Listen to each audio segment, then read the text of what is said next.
Hey everyone, Dave with CivOps Gear back again, reviewing all the EDC gear for everyone from the discerning civilian all the way to the experienced operator. Today what we're going to do is you are going to help me replace the green G10 on this Ontario Rat number 1 with these Flytanium titanium scales. See if we can't dress this bad boy up a little bit more to match its carbon fiber D2 cousin. All right? Come join me. We're going to flip around to the tool mat. We're going to make this happen. Let's do it to it. All right, everybody. Here we are on the tool mat here. And let's see. This is the one of my favorite versions of the Rat 1. This is the version with the D2 steel and the carbon fiber scales. This is rarely, you know, it's in my pocket pretty often, but when I carry this in my pocket, I actually usually carry something else with me to actually use. So I don't, you know, it's not to say I don't use my knives, but when I have a version like this, I will prefer to use that version over this version. You know, just, I don't know, it's a prep thing. So let's put that one off to the side. And let's focus on taking apart this Rat 1 in Oz 8 with the green G10 and replacing those scales with these Flytanium titanium scales. Funny thing about this is that I ordered these not so long ago, and just a few days ago. But you know what? Then I think it might have even been the same day. I saw Nick Shabazz was swapping out the scales on his Delica for Flytanium scales. And then just today, as these were getting delivered, I saw Best Damn EDC was out there talking about Flytanium scales too. So I guess I'm late to the party, but I thought I was gonna be right on time to the party. That's frustrating. Okay, so let's see. This is gonna be, yeah, that's gonna be a T8, which means this is probably gonna be T6s. Yep, okay, let's make this happen. Here's going to be our T8 pivot. Oh, you know what? First, let's take this pocket clip off. Let's take this guy off. And you know what? Frankly, I was holding off swapping this out to tip up carry anyway, waiting specifically until I swapped out these scales. I figured no point in taking the pocket clip off when I know that I'm just going to swap out the scales anyway.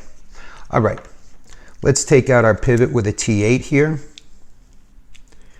Beautiful. No problem there at all. Let's move our balls. Okay, move balls. Keep our pivot there. This probably, oh, get out of here. You unscrew on your own. Okay, pivot on that side.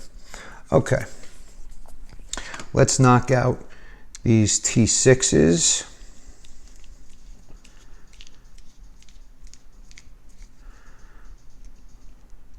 One.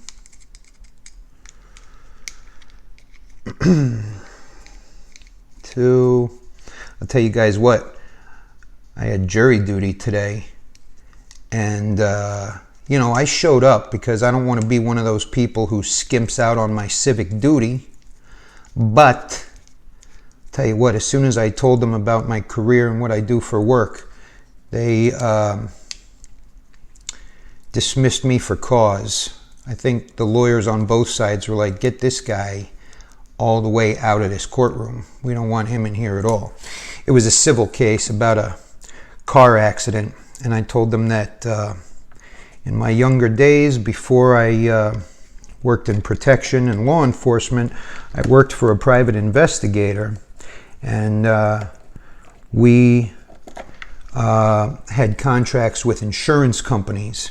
And so all day long, I was finding people who claimed that they were in pain and proving that they were not in fact in pain. Well, the case they wanted a jury for was about a lady claiming she's in pain from a car accident, and as soon as they found out that I have a little bit of bias because not sure I believe everybody who claims to be in pain, they said, you know what, go home and make more videos. We don't need you here. So that's what I did. Now, what was that beeping sound? I'm not sure what that beeping sound was, but you know what? Excuse me for a moment. I got to get some compressed air. And we're back again, this time with a little bit of compressed air, because this rat number 1 is pretty nasty. Let me spray this out.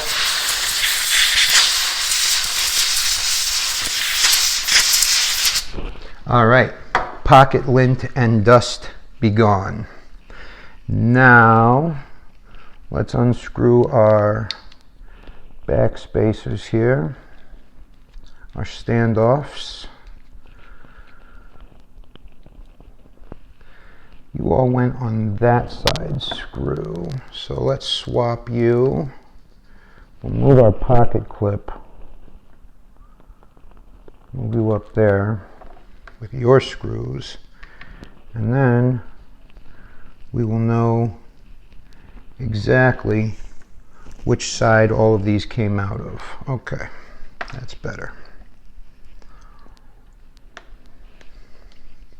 All right. So, anywho, yeah, I guess I'm a little bit late to the Flytanium game. You know, I always saw them and I always thought that they were pretty cool, but I don't know, something about, you know, I'll be honest with you guys, I'm just really recently, I say recently, the last year or so, into modifying my knives myself. I started out really as a collector more than a user.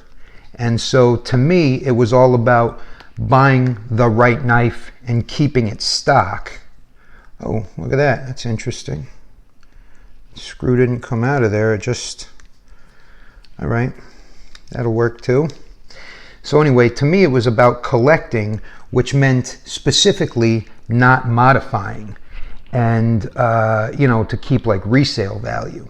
But the more I've gotten into the world, the more I realize that, you know, some knives are great for the collecting and the resale value. Some knives are great to keep as safe queens, and others really should be used.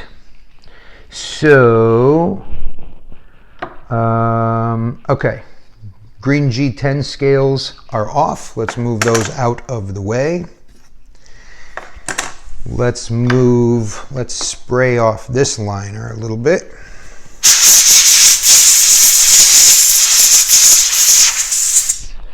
Pocket lint and fuzz be gone. Let's clean off our washers and our blade. I really hope that those of you who, those of you who have guns around the house have plenty of these little cloths, assuming that you clean your guns yourself, and I sure hope that if you are a gun owner, that you clean your guns yourself. At some point in time, I should show you guys a couple of really cool old guns that have gone down from my grandfather to my father, down to me. I lost my father in 2019, and one of the only good things about that, if you can possibly call it a good thing, is because my dad and I had sort of a weird relationship, but we were close. But it was, you know, I'll tell you guys, father-son relationships are complicated, aren't they? I'm sure some of you have fantastic relationships with your old man, but even if you have a good one, they can be complicated, especially when your father had a weird relationship with his father, and that can, anyway, at some point I should show you guys some cool guns. Meanwhile, what are we doing here? Let's clean these. Oh, okay, there's a washer on top of that washer. Teflon on top of the bronze, okay. That's fine. Same with this side. I was wondering where those Teflon washers went. I guess they didn't go anywhere. They were right there. Okay.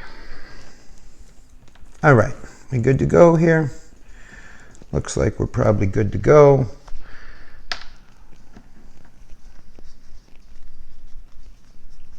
Okay. Nowsies, clean off that liner lock, the D10 ball a little bit. Anyway, point is, someone in jury duty today said, "I like your accent."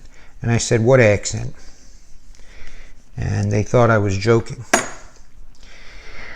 Alrighty here. Are we good to go? It looks like we might be good to go here. All right, let's see where we're at. So,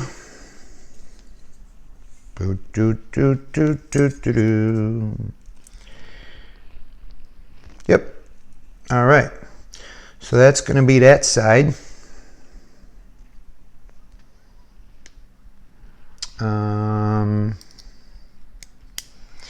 Yep, that's going to apparently be the pivot. I'll tell you guys the truth, I wasn't paying a lot of attention when I was taking this apart, but paying attention now.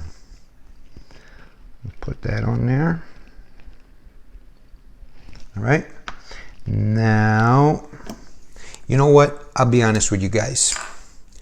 I'd probably use too much oil. I'm going to use a little bit of nano oil number 10 right now. Now, let's see, is this right? Yes, that's going to be correct. I probably use too much oil. Why am I oiling these? Well, just to make sure. That's why. Just to make sure everything stays nice and slippery and lubey. Because I'm a lubey kind of guy. Some might say loopy. I say lubey. I think my ex would acknowledge lubey. Put a little bit of oil right there in the pivot, in the D10 ball. All right. Let's drop this bad boy on there. Okay. Beauties. Thing of beauty, joy forever. Now let's put our standoffs back in. One of them certainly serving as a stop pin here, I think.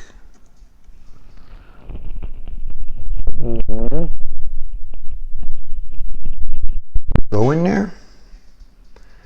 What's the deal? What is the deal? That would make no sense. Would it? No, that would make no sense. Certainly you can't be different sizes, are you? No. All right. What am I missing here?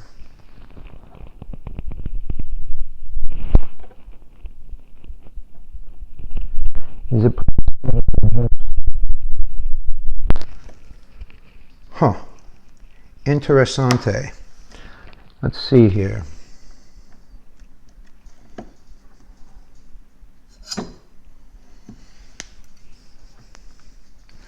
Let us see what is happening. Why are these not wanting to go back into the liners? Oh, that's why. Okay, there we go. That explains everything. These are a D shape, and they do have to go in on a certain side. Okay, that explains that. Glad we figured that out. You know what? Davey did not know this. All right, back in place here. This will make everything make a lot more sense now and moving forward and all the way into the future. Let's see. Is there a D side on here? Well, I guess, but I don't really, oh yeah, maybe right there. Okay, there we go. All right, now it's making sense. Why didn't somebody shout that out to me originally? You guys just sit there and let me suffer like an idiot. You know what? I'll be honest, I would probably do the same thing to my boys too. I would sit there and laugh and say, he doesn't know what he's doing. Putz.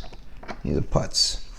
Anyway, all right, you guys left me hanging, but that's cool. I still got love.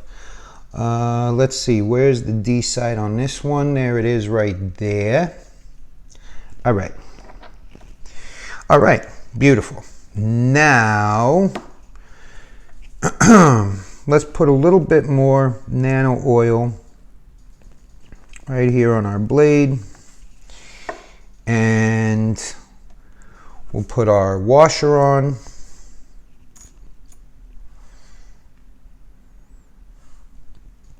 We will put our other washer on.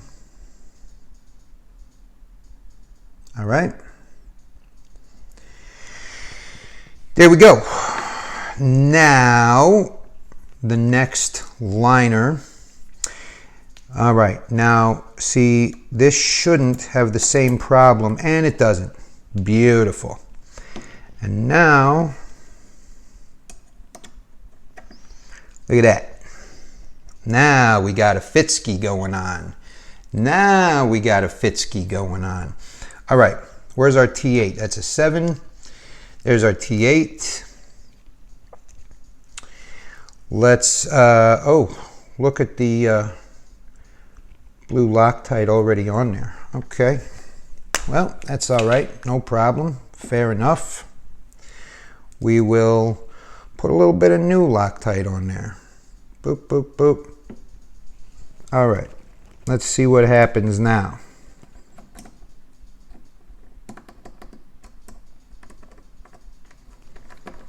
What's happening now is that our pivot's going in. Beautiful. Thing of beauty, joy forever. Thing of beauty and a joy forever. Let's see here. All right, tiny little bit more Loctite. Oh, crap. The other side. Come on, other side. Don't treat me like this, other side. I've been so good to you. All right, there we go. Let's make it happen. Ain't nothing to it but to do it, pivot screw. All right, got those pivot screws in, and those will hold us in place while we now screw back in our screws along our scales. All right. Okay. What I love about all of you guys is that you will give up however long this process is taking in your day to watch a perfect stranger take apart a mediocre to decent pocket knife and replace the scales. But you know what? That's the kind of love that all of us here in the knife world have for each other and for each other's knives. I'll tell you what, I started out on Facebook pages. Actually, let me go back before that. I started out learning about knives and finding out that there was something cool to them back in 2012, 2013, when I bought, and didn't even really know what it was, a Kershaw Blur, a black Tonto serrated Kershaw Blur. And a good friend of mine named Rick started telling me about that Kershaw Blur. And next thing you knew, I was at Cabela's buying all the Kershaws I could find. And that has led to, you guys, oh my goodness, so many knives. I don't buy import Kershaws anymore, obviously. But once I found the Kershaw pages on Facebook, I started collecting some of the really good older American-made Kershaws. Got a whole bunch of them now. That also led to collecting literally every single Kershaw Blur that exists, including the extremely, extremely elusive, rare, and hard to find S60, which only 15 exist of, and I own one of them. And the S30 in brown, of which only 100 exist. I own one of those as well. Now, I think I may have told you guys once before that I actually don't love to put Loctite on the scale screws. I of course use it on the pivot screws, but I really don't love to put Loctite on the scale screws, especially on a knife I'm putting custom scales on, just because I feel like there's going to come a time here in the future when I am going to take these scales off again in the not so distant future. And frankly, T6s are small little screws. These are good ones, but they're still small. And frankly, I just don't love to have, I like to have as few obstacles in the way of getting these screws out as possible. I have certainly stripped my share of screws in the past, some in the not so distant past. I recently completely destroyed, in fact, I almost don't even want to take the blame on it. I recently completely destroyed one of the old original Boker epicenters. In fact, I have it sitting right here. Check this out, you guys. Here's a Boker epicenter. How's that for destroyed? Look at that. Look at that lock bar. I lost my temper. You know why? Because the pivot screw is completely stripped. It's a T8. Look at that. There's no grip either way on that. Oh no, I'm sorry. Here's the T8. No grip either way on that. None, none, none, none. I went to Boker with this. Didn't go. I called Boker with this before I bent the lock bar. And I told them I've got this stripped pivot screw problem. There's way too much Loctite. I can't get this thing out. And when I turn it, the other side of the pivot turns as well. Boker told me we don't have those screws anymore. Best we can do is send you this little tiny tool right here. What the hell is this thing? I'll show you what it is. This is supposed to hold this side of the pivot, right? So that you can hold that in place and unscrew your pivot screw. Unfortunately, there was so much Loctite and so much stick that no matter what I did, I could not get this pivot screw out. And eventually, it stripped so far that I lost my temper, and this is what happened to this knife. So I'm the proud owner of a Boker epicenter piece of junk now. Anyway, okay, these scales are mounted. Now let's check our centering and our action. Our action is not quite good yet, and our centering is not quite on yet. Okay, so let's have a look-see. What's going on here? Let's see. Oh, no, that's...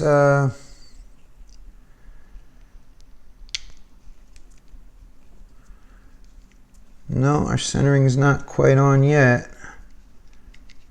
So let's see what's the problem here.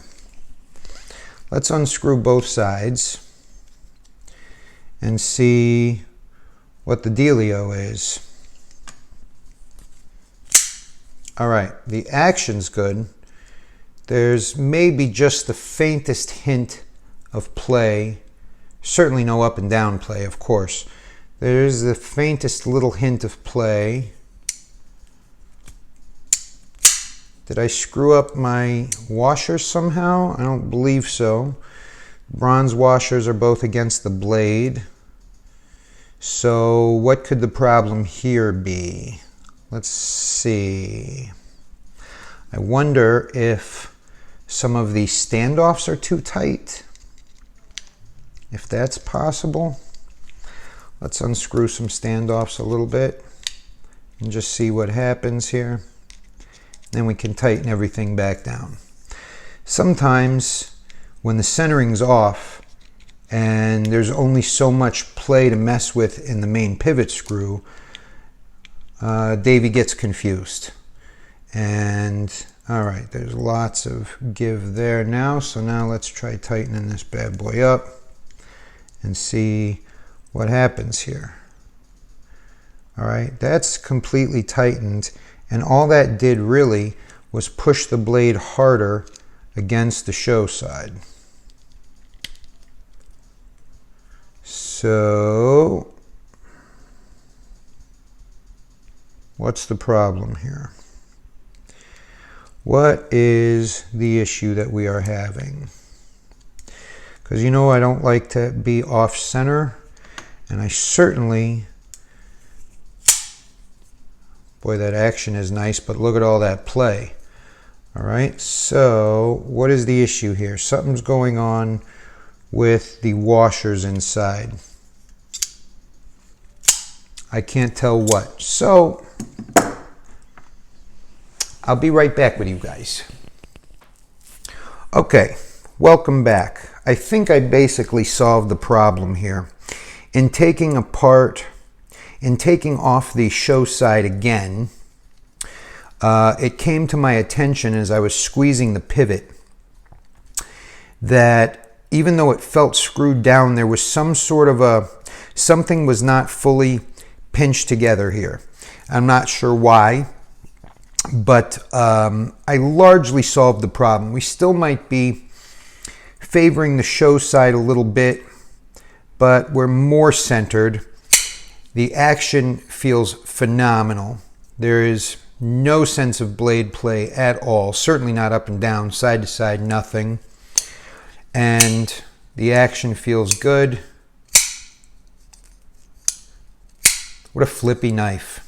These rats, Ontario rat number 1 and number 2. I actually don't own a number 2. I like the larger size myself, but certainly I've played with a lot of rat 2s. They're also a great knife. I know a lot of guys who prefer that size, some guys who prefer this size. I'm, you know, about 6'2", about 220. I'd like to be 210, but, you know, the world is what it is. And there we go. Fantastic action on the CFD2 and beautiful action on my new Titanium Model 1 Aus 8.